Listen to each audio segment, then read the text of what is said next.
Welcome to this bonus episode of the Ankler Podcast. This is Sean McNulty of the Wake Up Newsletter here at the Ankler, and this episode is a great conversation I had at the end of October at the Montclair Film Festival, where the Ankler was a signature partner, and it centered on one of my favorite topics, the state and health of the movie business. I was joined by three great industry insiders who work day in, day out at the center of it.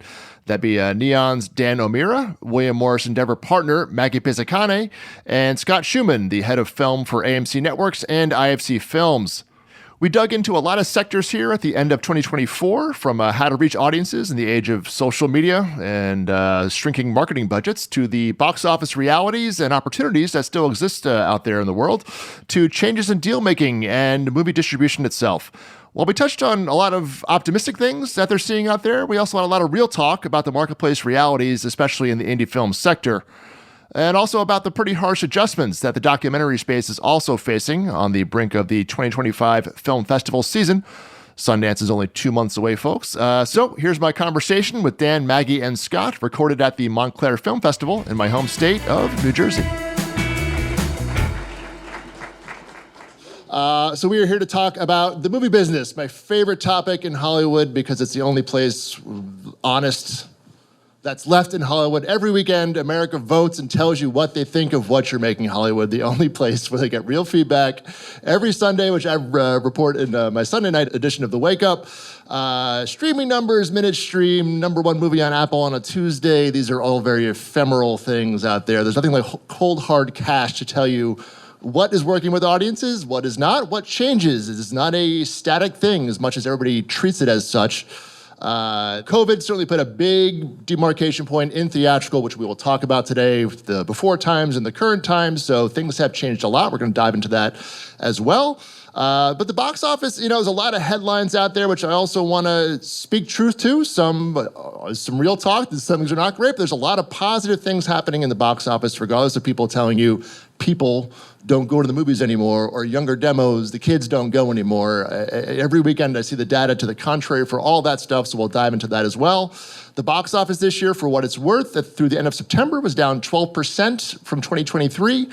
This is with a strikes year. But big holiday season coming in. We've got Moana 2, we've got Mufasa, the next Lion King movie, Gladiator 2, Wicked, we have Sonic Part 3. So these are some huge tempo films, plus, of course, Oscar season. So without further ado, let's bring up our guests of honor here. Here we go, our industry experts. We'll start with Dan O'Meara, the head of nonfiction from Neon. Welcome, Dan. Right there. And we have Maggie Pisacane. Here we go. There we go. She is the head of the documentary group at William Morris Endeavor. So welcome, Maggie, to the stage. And we have Scott Schumann, who is the head of film for AMC Networks. Welcome, Scott, to the stage as well. Okay, let's start off here. As I said, why don't we set the stage a little bit beforehand. As I said, COVID, I think we all would agree, was a big demarcation point for the movie theater business. A lot has changed. Maggie, as the deal maker, the agents in the room here, and the head of nonfiction there at WME, give us the picture of the before time, before 2020, 2016 to 2020. Give me a little, give me a snapshot of the business. Tell a story for the folks here in the audience. Oh boy, the halcyon days, as I like to refer to them. Okay. So at least from the documentary perspective, which is a bit more niche, but still my lifeblood, I will say that those were really the Bonnie days, because when I think back to those times, I think back to films that both were critically successful and commercially successful. So like, let's say Free Solo, RBG, Won't You Be My Neighbor, Three Identical Strangers. They're doing $10, $15, $20 million in theaters alone. In theaters. And so all of those, I believe, were pre-2020. And so that was really just a fantastic time. And I actually saw a statistic that in the 2010s, there were around 60 films that made over $1 million at the box office in documentaries, which may not be a very high number versus but for documentaries, right? And of course, the films we just mentioned were in the, like you said, $15-20 million range. Versus today, I think year to date, we're probably around 10 to 15 in terms of just the 2020s and projected to be maybe like 35 by the end of the 2020s. So that's a significant decline. And I think that sort of encapsulates the difference between the pre-COVID and post-COVID era in terms of just box office and documentaries. But these gentlemen probably have a much better perspective being thoughts on actual that. theatrical distributors. Yeah. Scott, when we started with you, what about, give us the IFC films and picture there before COVID? We've evolved our releasing model a lot from before COVID. I think in before COVID times, we were a quantity distributor, find as many great films and try to figure out different ways to release a lot of different types of movies. Right now, we do less movies and try to do bigger movies in bigger ways. But I think what has changed in COVID is the audience got younger. I would say a platform release becomes less necessary, so you need less time to get the word out about a film. The other thing is that the audience for specialty films and getting younger has gotten more genre friendly. And what I mean by that is you're seeing horror films treated the same way an independent film used to be treated, or a thriller or sci-fi, or a film that just has what I call a toe in genre, something that has some energy, some momentum.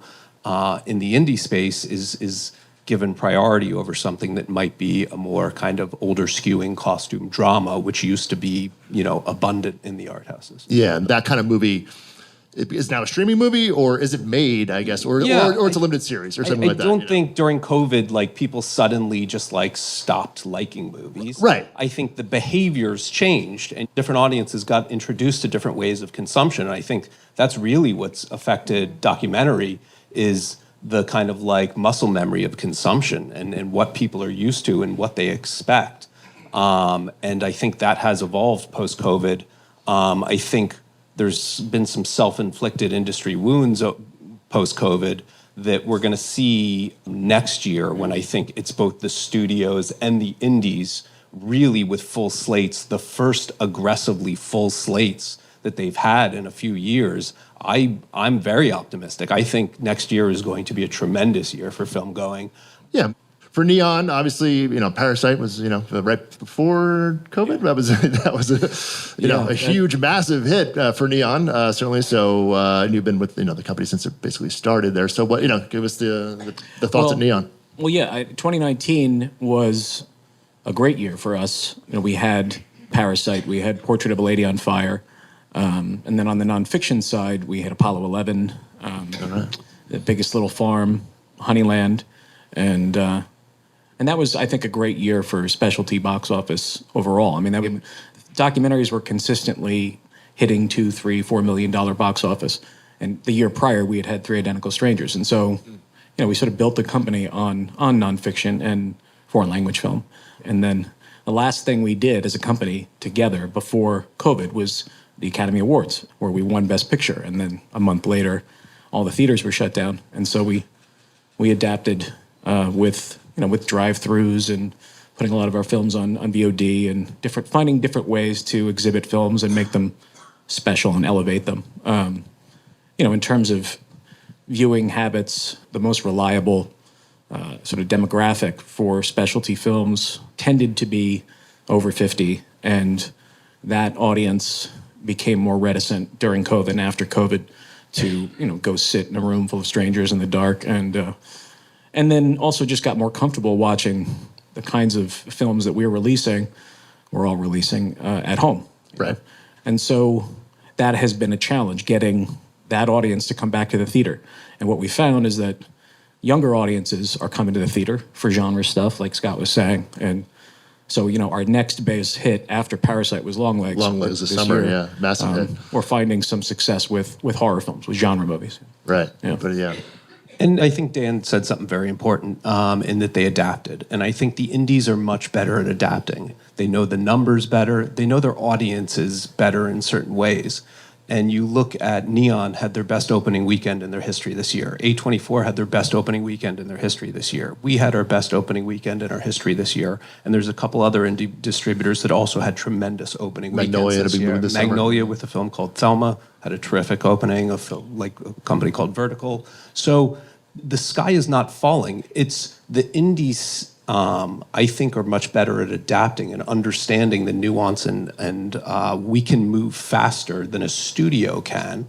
Also, indies tend to, we go to a film festival and it's an auction and we buy a movie and we can release it a few months later. That's a very different business than someone who's investing $200 million in 4 years of development and trying to make something. So we can be more kind of fluid in how we approach the market. Yeah. And Dan, you did mention kind of it's shifting. Like the fandom hasn't gone away, the interest hasn't gone away. To Scott's point. So, Dan, any insight, kind of like the shifting model of when you acquire a film or greenlight a film? What do you look at there in terms of like well, this is the pie is maybe shifted a little bit. Is that a fair sentiment in terms of Neon's point of view?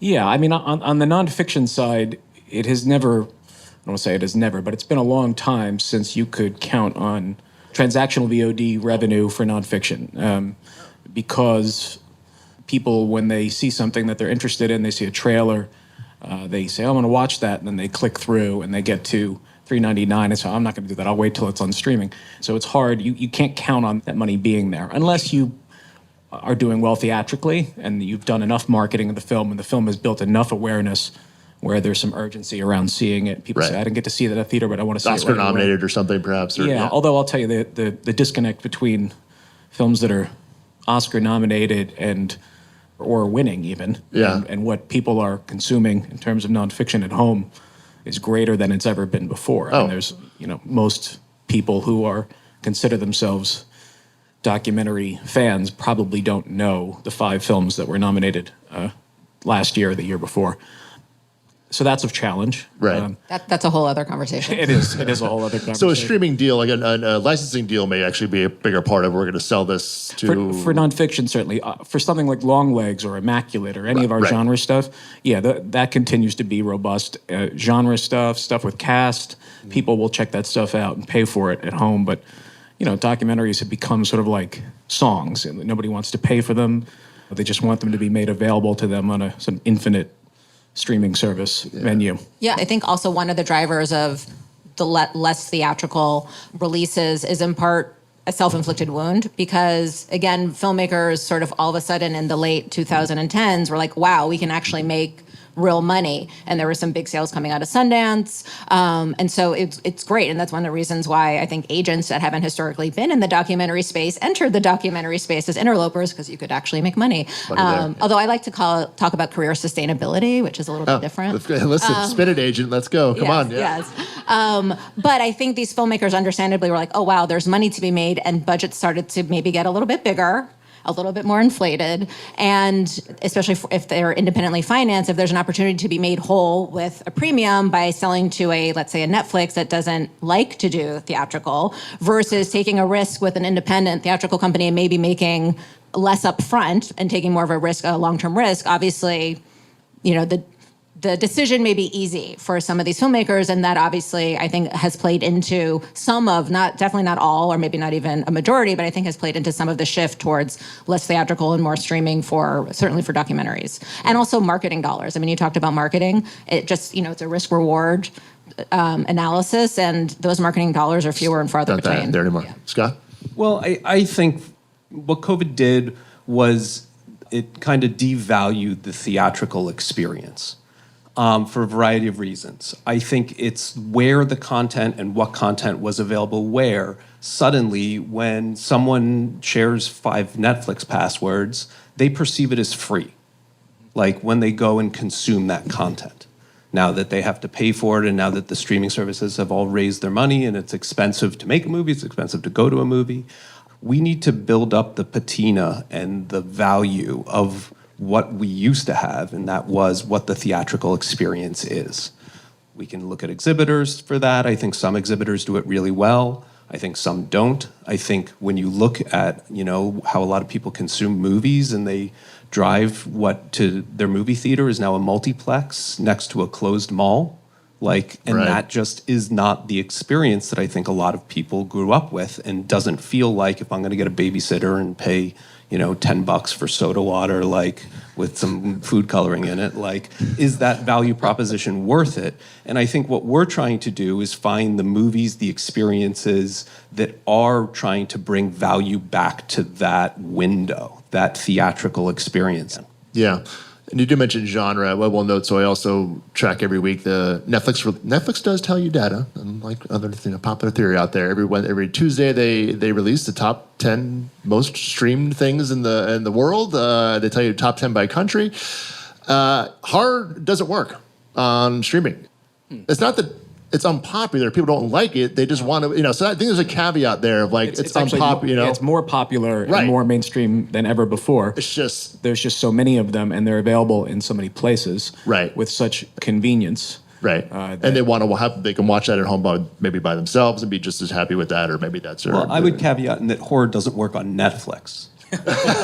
Well, if anybody else told me their data, I don't know. They don't. But So, I think there's a lot of stuff that does work really well on Netflix. Oh, extremely, yes. But you'd be surprised. You would think that a very popular genre Yeah. would also translate here, and the numbers don't really bear that out. I think our streaming services have become our new kind of linear broadcast channels with different flavors. And I think, not to speak to Netflix in particular, but certain streamers have become a boon for mediocrity, because that's what you expect when you click on a certain tile and you're in that mood and you want something light, not too heavy, not a thinking piece. So different streamers have different personalities that way. One of the things I oversee is Shudder, which is the leading horror streaming service in the United States. And people do stream horror, I can attest to it, and it's a good business. I think horror is a communal experience in a theater in a way that I think people do still feel valuable, and that's why everyone's trying to like churn out as much horror as possible. But what I can also tell you is the same way the highest quality, indie like a Nora or something like that does really work well in theaters and continues and continues and continues. It's the same in horror. The best horror works and works and works and works. Yeah. So there's a quality threshold across every single genre and type of film that we see it. Like when people say, what are you looking to buy? I'm like, the best doc, the best horror film, the best drama. And that's the one universality that I can kind of say is that like the cream still rises to the top. Okay. So, Meg, in terms of deal making, has the structure of these kinds of things changed? Or any insight there? Really, again, in the before times, and even in the height of the doc market, I would say in terms of the bubble, again, streamers in particular were paying healthy 8 figures for these documentaries, and they were licenses, and maybe they were taking all rights for that term, but then you get it back, and then you can do other things with it theoretically. Sometimes you carve out territories. So again, as the market is contracted, you get, just like with anything, if you have less leverage, you have less leverage. And so the deals are going to be a lot more straightforward, work for hire, they own it forevermore. But again, and when you have those situations where there's an auction and you can be very creative and get theatrical commitments or get qualifying commitments, even if it's a streamer that's buying something. So again, it just all depends on the specifics. Yeah. I think also a switch that we're seeing, at least in the documentary space, is there's, I think, been a much more gravitational pull towards independent financing up front. That has always existed to a certain extent, but I think particularly as the market has contracted, there's a lot more interest in independent financing, which is also it creates this ecosystem where then you need to make sure that financiers get repaid back so that they invest in the next film. So if you're not able to sell that film and have them recoup, it creates some concerning issues. Exactly. Yeah. But there is definitely much more of at least in my experience, a push towards independent financing up front before even taking it to buyers. Got it. Interesting. So, Scott, you also operate the IFC Center, which is one of the leading independent movie theaters in Manhattan. So it's been around for, I'll say forever. I know it's not been forever, but a long time. One of the stalwarts, 20-some years, yeah. 20-something years, yeah, exactly. So any insights there? The business has changed on the front lines here from a movie theater operator sense? I just think it's changing. Like, you just have to look at the audience, and I think it goes to the quality proposition. You play a great film, and you hope people will turn out. The IFC Center still plays a lot of international films, a lot of documentaries. I will say with documentaries, we have good luck with documentaries that have a kind of a group behind the doc or individual associated with the doc that can mobilize an audience on their own. And that's what really works. We've leaned on things like retrospectives and some repertory business, doing things like a Greg Araki retrospective, or like we just are working with Bleecker on releasing the new Guy Madden film and doing a lot of his older films, doing a David Lynch retrospective. And I think some of the things that we're trying to do is introduce older movies to newer audiences and give them the opportunity to see it on the big screen for the first time. So you always have to change and roll with the punches, which is something we're always talking about. What are the best and most efficient ways to do? Yeah. So Dan, let's talk about reaching audiences. Yeah. Give us your reaching the audiences. Where's your mind at this point? What do you learn from something like Longlegs in that sense? Well, I mean, speaking of the IFC Center, Seeking May to Speakin' was there for 2 weeks, and we were able to build our entire release of that film around its run at the IFC Center, and it gave exhibitors all over the country confidence to keep playing it, keeping it around. Oh, really? Yeah. So that is, for so many of our films, the IFC Center is the place from which we sort of are able to build And give confidence to other people. Absolutely. In the Yeah. marketplace. Yeah. Yeah, and then I don't want to get in trouble here talking too much about the marketing campaign for Longlegs. Anyone can read about it or look online. Our CMO, Christian Parks, is this sort of mad genius, and him and Tom Quinn and our head of publicity, Christina Ziza, got together and thought about what the film, what its assets were, the things about it that we could conceal and let reveal over time. I should say Christian took all of that and created a really elaborate marketing campaign that had people really sort of gripped with what the film was. So it's a sort of a case study in how to do this. But ultimately the film delivered. I think it was an experience for people that was only going to get us to a certain point, and then genre fans at Fantastic Fest, and they all saw it together and put the word out, and that spread, and then it became this sort of phenomenon that we couldn't possibly have predicted. Yeah, but almost entirely digital in that sense, though. It's really not, again, you're not doing billboards and, it's just No, although we sometimes do, we have billboards right now for Anora. Sure. In New York and LA. Right, example. That just opened to the record per screen or something like Yes, that? yeah, way more. The highest per screen average opening Of this year. Of this year, yeah. And but yeah, so depending on what the film is and what we're trying to sell and who we're trying to reach and the kind of release we're doing, like Anora is a traditional platform release and opening in a few markets and then building and sort of we opened, if I recall, Parasite just at the IFC Center, right? Oh, okay. Do you remember that? Yeah. And we made it available, and there was the demand was the lines around the Only block, place to see it, right? People being turned away, and so sort of try and do whatever we can to sort of build urgency and anticipation about these films and make them feel, like Scott was saying, rare and a place where you can only get them at the theater. Yeah. I mean, I think a challenge though with marketing or with any really project out there right now, whether it's in a theater or on streaming, is just it's the pressure to perform immediately. Yeah. And if you don't perform immediately, those resources are taken away and then it becomes buried. Or, and I understand there's obviously economic pressures, especially if you're in a theater and you Right. could put something else in there in its place. But I think that also creates a very challenging model that if you can't live up to it, but if you were given a little more, runway, it's just part of the many The sort word of of mouth issues. factor. Yeah, the word of mouth factor. But same thing with streaming too. Like the marketing budgets on streaming for projects, if they don't sort of hit the top 10 initially, it's very hard to then grow from there. I mean, it happens occasionally, but Right. You can't count on it, put it Right. that way. Right. Yeah, the burn off is much quicker. The attention span is quicker. It takes less time to market a movie now, though. But to the marketing question, I think one of the best things Longleg did was buy billboards, and they did billboards with like a phone number or just like Right, a the tease non-logo. factor wasn't And- just the key art or something. and I think it was we're always looking at ways to use traditional marketing in non-traditional ways. And I think on a film that we did called The Taste of Things, everything we did was to try and get it off of the film pages and into the food pages, and try to figure out ways that are going to create it as an eventized thing for a certain audience in a certain way that's non-traditional. Why is it different? Why is it unique?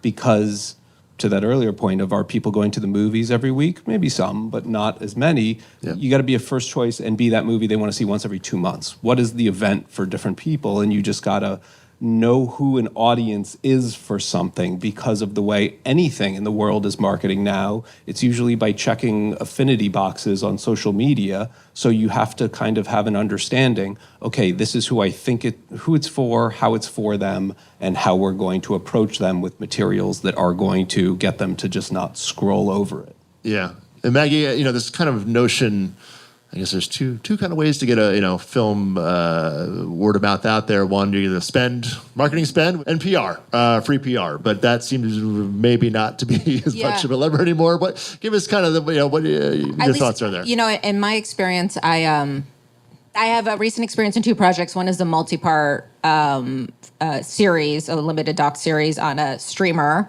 that has gotten incredible PR, has gotten placed in all major publications, has been on podcasts, has been all over the place, but no one is finding it.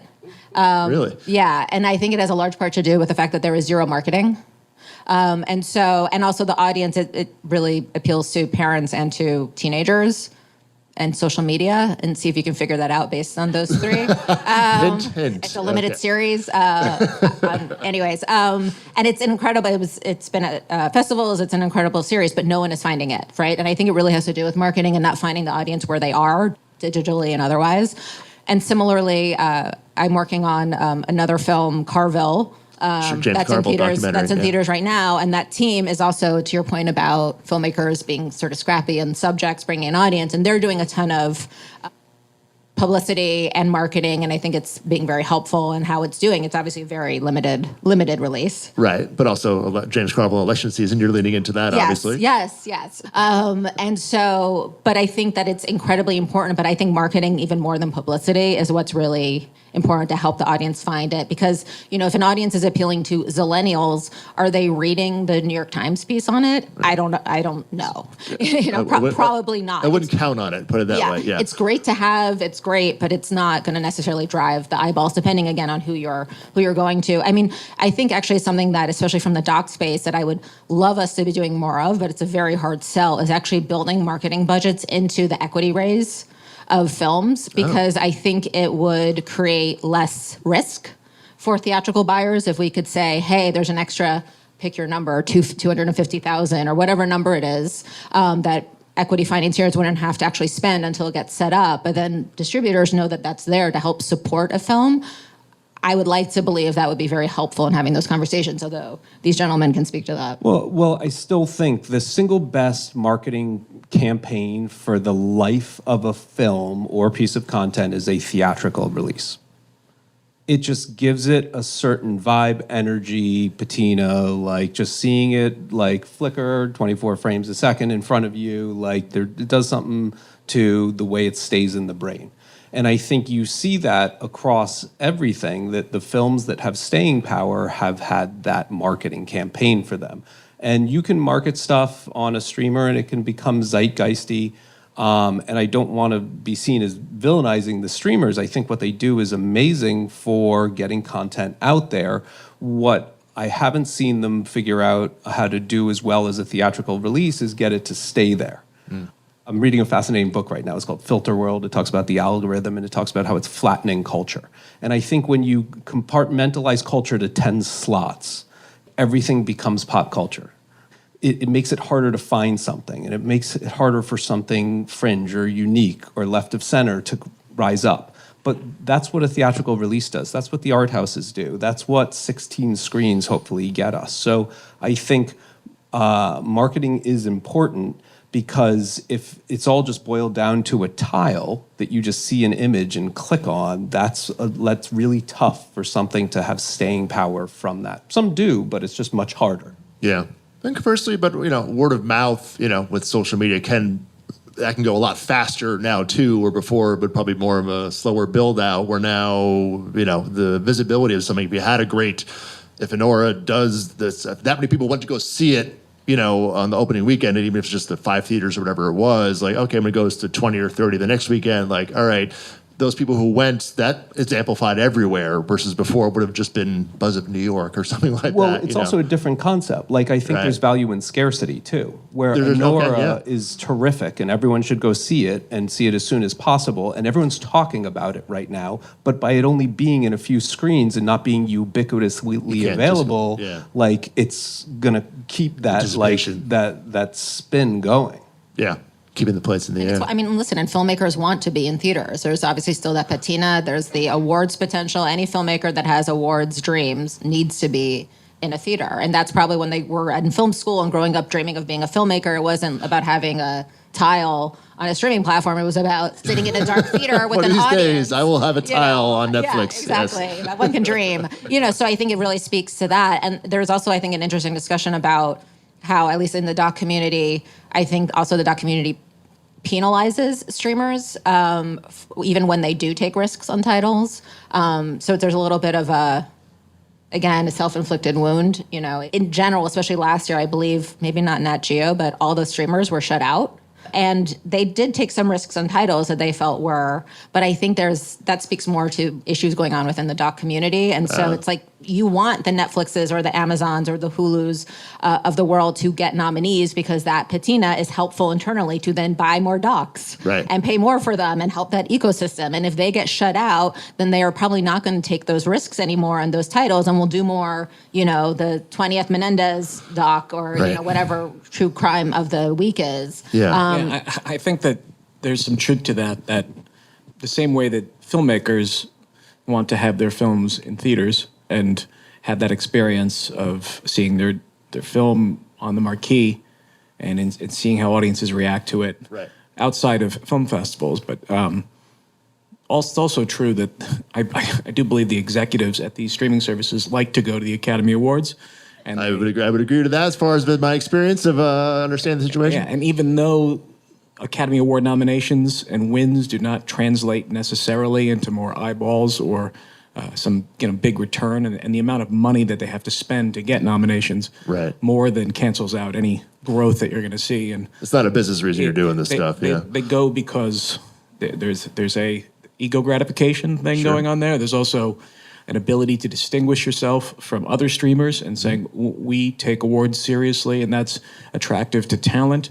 And so we want the streamers to be getting nominated, at least in the nonfiction side. We want them to be winning awards because we want them to stay in the business of buying, producing nonfiction.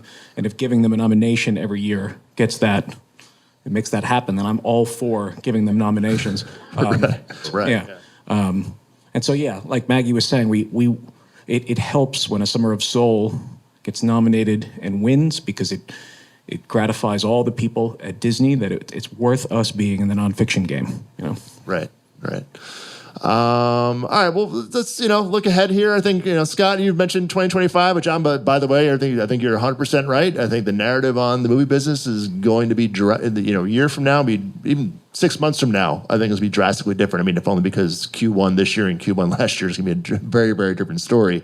What's giving you hope? What's your outlook? What's on the horizon for the IFC Films and AMC Networks? What do you got looking ahead in the crystal ball here? Yeah, I'm very optimistic.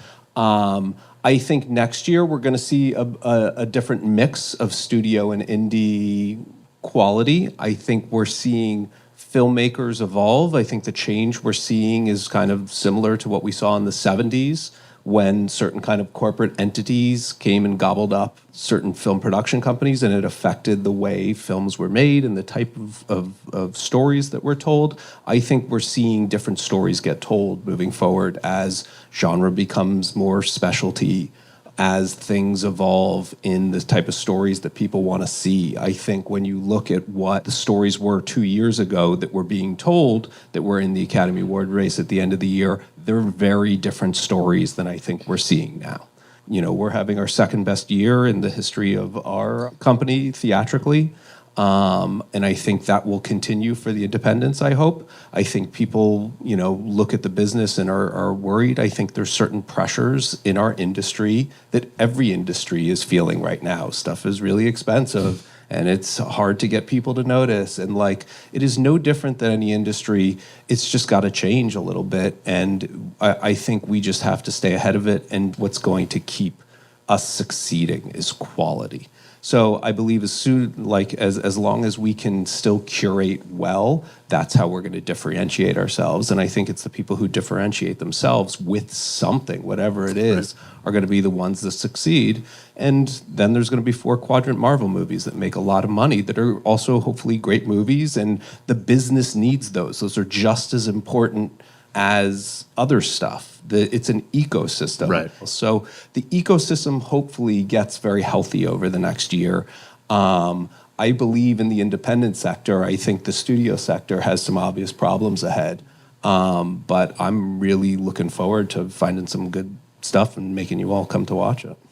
All right. Back inside the halls of WME, what are we forecasting for the year ahead? I think we're cautiously optimistic. Very agent answer. Okay. Cautiously. I mean, I think projections are that overall content spend is going to grow maybe like 5% over the next couple years, which obviously you're talking about billions of dollars. So that's a good thing. I love everything you said. I wish more people felt that way.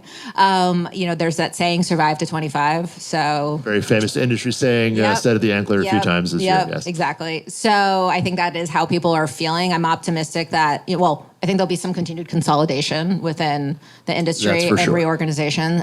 So once we get through that, Right. I'm optimistic that people will feel a little bit more secure in their jobs and have less fear on taking Right. chances. Because I think fear drives a lot of the choices or the Uncertainty and, regression and mediocrity, if you will. if you will. Yeah. You can quote me. And so I think we are going to get through that in the next year, maybe two. And then obviously, hopefully quality will win out. And if we have a couple good case studies of success, like I would rather, I'm sure I will get my wrist slapped. I would rather someone spend $5 million on 4 films rather than $20 million on one, because that I think is More shots- better. more shots on goal. Yeah, Yeah. and I think that's the challenge for some of these streamers. They overspent and didn't get the return, whether in eyeballs or accolades, and so that really soured them on certainly the doc space. So I think if we can maybe have successes, but maybe more muted successes with eyeballs, then that will just be great for everyone. Again, a more diverse ecosystem Exactly. in that sense. Exactly. Yeah. Well, yeah. I think also when people are scared, they don't take risks. Exactly. And Exactly. I think with risk comes reward. Like, that's where the interesting stuff comes That's out where of. it's So exactly right. that's what we have to hope, is that people take those risks. All right, Dan, we'll give the final word. Neon, place taken a lot of risks in the past few years, and had some really big wins. So, give us the final word here from the land of Neon. Well, I would say I totally agree about the indie sector. And in terms of Neon as a company, we're 54 people now, offices in New York and Los Angeles. And a lot of that growth, most of that growth, has happened after COVID. And we have an international team now, and, we're having a good run. Yeah. And still managing to find audiences and have hits. I would bifurcate that from nonfiction. The nonfiction business is going through some tumult, and it's hard to find bright spots in it at this particular moment, other than the conversations that I find myself having with producers and sales agents and financiers, is people finally coming to terms with what's happening in the nonfiction business and starting to adapt the way they're making these films. And it took a while. And filmmakers are going to have to figure out how to make these films for less money in order for this to be sustainable. And Yeah, it's a correction, if you will. yeah, but people are still out there doing it every year. There's a couple of films that we see at Sundance or Toronto or Cannes that we want to buy and that we think could work theatrically. Part of it is that the financiers of these films are going to have to start making the decision to sell their films to companies like Neon that are offering a theatrical release and not turn around and sell them to a streaming service. And we were at Sundance this year. We made offers on 2 docs that we thought were theatrical, and we got close. But ultimately, streamer A or B comes along and triples the offer, and it's just it's irresistible. Sure. They're going to have to bet on theatrical and bet on themselves in order for us to meet them there. And I think that's going to happen. I'm optimistic going into this Sundance that if people look at what happened with the films from Sundance last year, they're going to go, okay, I don't want to do that again. Right. I'm going to turn down the money for now, the upfront money, and bet on the movie. Yeah, bet on the big year movies ahead. So, well, Sundance is about 2.5 months away. I'm sure you all are very registered, excited to go there. So, anyway, thank our panel here. Great conversation today. Thank you guys for joining us, making the you time. for having us. Appreciate it.